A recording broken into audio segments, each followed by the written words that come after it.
नमस्कार दोस्तों।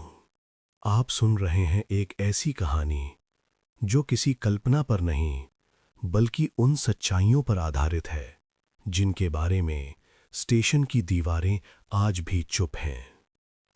ये कहानी है एक ऐसे प्लेटफॉर्म की जहां आखिरी ट्रेन कभी नहीं आती। अगर आप अकेले हैं तो इस कहानी को अंत तक सुनने से पहले एक बार सोच लीजिए। रमेश वर्मा कोई खास आदमी नहीं था। न उसके पास बहुत पैसा था, न कोई बड़ा सपना। मुंबई के बाहरी इलाके में एक छोटे से कमरे में रहता था और एक निजी सुरक्षा कंपनी में रात्रि पर्यवेक्षक की नौकरी करता था। रात की ड्यूटी उसकी आदत बन चुकी थी। दिन में सोना, रात में जागना, यही उसकी जिंदगी थी। हर रात ठीक 12:30 बजे वो उसी स्टेशन पर उतरता और आखिरी लोकल ट्रेन पकड़कर घर लौट जाता। उस स्टेशन पर कुल 7 प्लेटफॉर्म थे। 6 प्लेटफॉर्म सामान्य थे, लेकिन 7वां प्लेटफॉर्म नंबर 7 अलग था। दिन में वो भी बाकी प्लेटफॉर्म जैसा ही लगता, लेकिन रात के बाद वहां का माहौल बदल जाता। रोशनी अक्सर टिमटिमाने लगती, हवा अजीब तरह से ठंडी हो जाती और स्टेशन के कर्मचारी उस ओर जाने से बचते। रमेश ने कई बार ये बात महसूस की थी, लेकिन कभी किसी से पूछा नहीं। उस रात घड़ी में 12:35 हो रहे थे।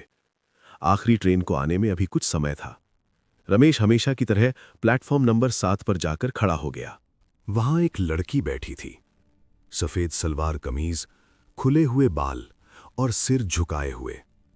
वो बेंच पर बिल्कुल सीधी बैठी थी, जैसे किसी का बहुत देर से इंतजार कर रही हो।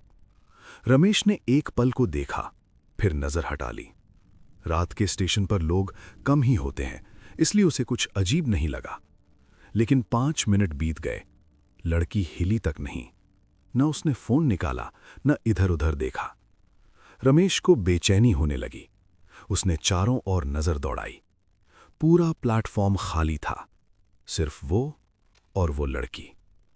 रमेश ने हिम्मत जुटाई और धीमी आवाज में बोला, बहन जी, क्या आप भी आखिरी ट्रेन का इंतजार कर रही हैं? कोई जवाब नहीं आया। उसी पल रमेश की नजर उसके पैरों पर पड़ी।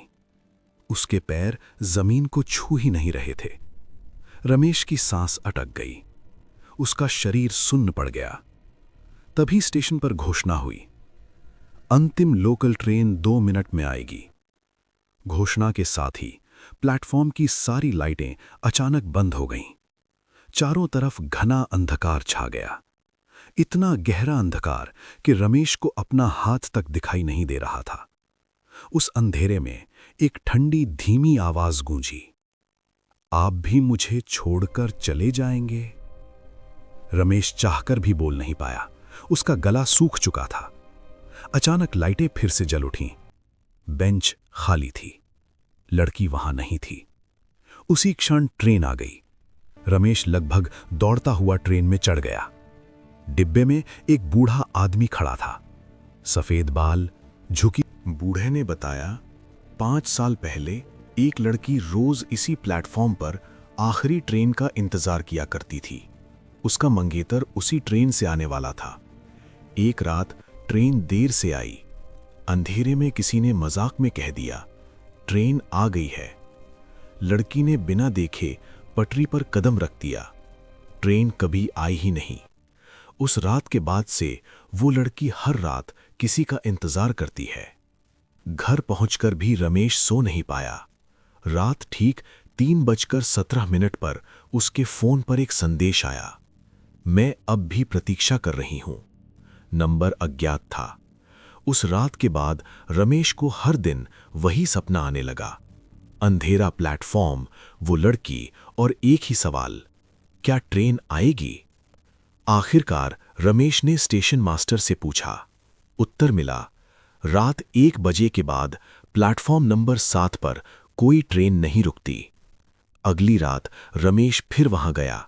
लड़की बेंच पर बैठी थी। इस बार उसने सिर उठाया।